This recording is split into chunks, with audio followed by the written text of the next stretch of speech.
Hello every one, நான் தான் உங்கள் அசார். மறக்காமல் என்னோட பேஜை லைக் பண்ணிட்டு வீடியோ பார்த்தீங்கன்னா நல்லாயிருக்கும். இப்போ பார்த்தீங்கன்னா நம்ம இந்த சினிமாலெல்லாம் பார்ப்போம்.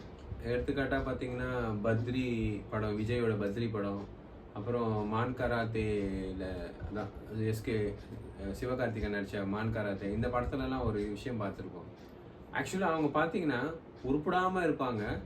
ஆனால் திடீர்னு என்ன பண்ணுவாங்க, ஒரு ஷார்ட் பீரியடில் வந்து பெரிய ஆள் ஆயிடுவாங்க. பெரிய ஆள் மீன்ஸ் பெரிய ஆள் ஆகிறதுன்றதில்ல, அவங்க ஒரு சாம்பியனா, ஒரு பாக்ஸிங் சாம்பியனா, ஒரு கராத்தே சாம்பியனாவோ ஆகிற மாதிரி காட்டுவாங்க.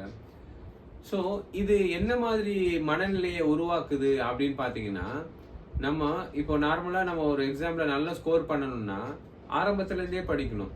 ஆனால் லாஸ்ட் டைமில் உட்காந்து கடைசி எக்ஸாம் ஒரு நாள் 2 நாள் முன்னாடி உட்காந்துட்டு பெரிய ஸ்கோரை எதிர்பார்க்கறது வந்து ரொம்ப தப்பான விஷயம்.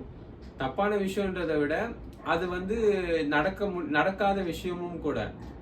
ஸோ இந்த மாதிரி படங்கள், இந்த மாதிரி விஷயங்கள்லாம் என்ன ஆகுதுன்னா, யூத்தை வந்து டிஸ்ட்ராக்ட் பண்ணுது மீன்ஸ் அவங்கள வந்து ஒரு ஒரு என்ன சொல்ற ஏத்துக்க முடியாத ஒரு விஷயத்துக்கு தள்ளுது. இப்போ நீங்க ஒரு மான் கராத்தே படம் எடுங்களேன். சிவகார்த்திகேயன் வந்து என்ன பண்ணுவாரு, நார்மலா ஊரை சுத்திக்கிட்டே இருப்பாரு. அவரு ஏதோ ஜோசியத்தை நம்பி அவங்க ஃப்ரெண்ட்ஸ் எல்லாம் வந்து அவர் மேல பெட் கட்டுவாங்க, அவருக்கு செலவுலாம் பண்ணுவாங்க. அப்போ கூட அவர் பொறுப்பா இருப்பாரா? கண்டிப்பா இருக்க மாட்டார். எப்படியோ ஜெயிச்சு ஃபைனல்ஸ்ல வந்துடுவாரு. ஃபைனல்ஸ்ல வந்து பாத்தீங்கன்னா அங்கேயும் பீட்டர் இருப்பாரு, இங்கேயும் பீட்டர் இருப்பாரு. கடைசியில பீட்டர் வந்து ஜெயிப்பான். ஏன்னா அவர் சின்ன வயசுல இருந்தே பிராக்டிஸ் பண்ணிட்டு இருக்காரு. இந்த பீட்டர் தான் டுபாகூர் பீட்டர் ஆச்சே. அவரால் வந்து அந்த பீட்டரை எதிர்கொள்ள முடியாது. போய் அவர் பேசலாம் செய்வாரு. அப்படி இப்படின்னு அவன் வந்து அந்த வில்லன், அதான் ஒரு வில்லன் மாதிரி ஆக்கிடுவாங்க அவரை.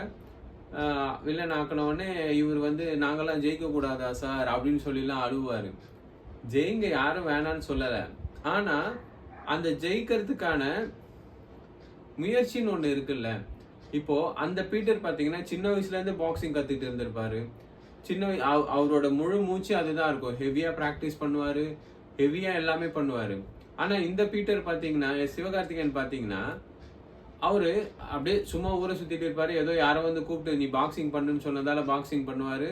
ஆனா அவருக்கு ஜெயிக்கணும்ன்ற ஒரு ஆசை மட்டும் வந்துடும், அந்த வெறி மட்டும் வந்துடும்.